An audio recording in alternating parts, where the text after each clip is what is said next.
In today's video, I am going to teach you how to set up reporting in Klaviyo. To begin, open your web browser and log in to Klaviyo. Make sure you are using the correct account, because reports and dashboards are tied to the workspace you are currently signed into. Once you are logged in, you will land on your Klaviyo dashboard or home screen. From there, you are ready to move into the Analytics area, where all reporting tools live. Next, click Analytics. This section is where you can access performance insights, metrics, and reporting features that help you understand what is happening with your campaigns and customer activity. After you click Analytics, take a moment to look for the dashboard tools within that area, since you will be building a new reporting view. Now click Dashboards. This brings you to the space where you can manage existing dashboards and create new ones tailored to your goals. When you are in the Dashboards area, you will see options for working with the dashboards already available.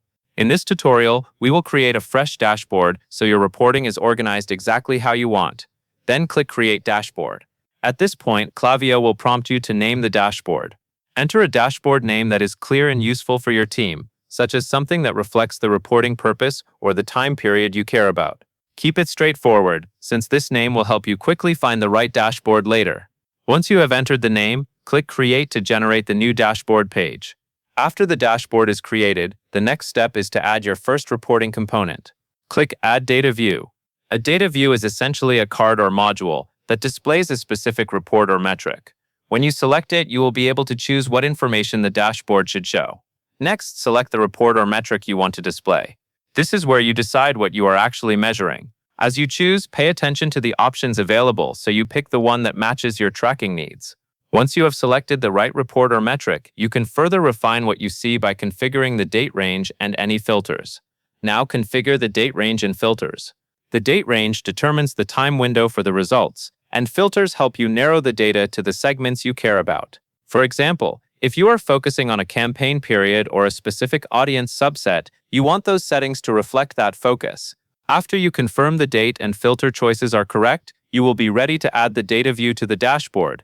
Click Add Data View again to place that first card onto your dashboard. After that, you will likely want more than one metric, so you can see relationships and trends. To do that, you will add additional cards. Repeat Add Card View to add more metrics. Each time you add a card view, you choose another report or metric that supports your analysis. This is useful because dashboards become most valuable when they show multiple perspectives, like performance over time alongside other key measurements. Continue repeating this process until your dashboard includes the metrics you need. Once your dashboard looks the way you want, you can share it if you choose.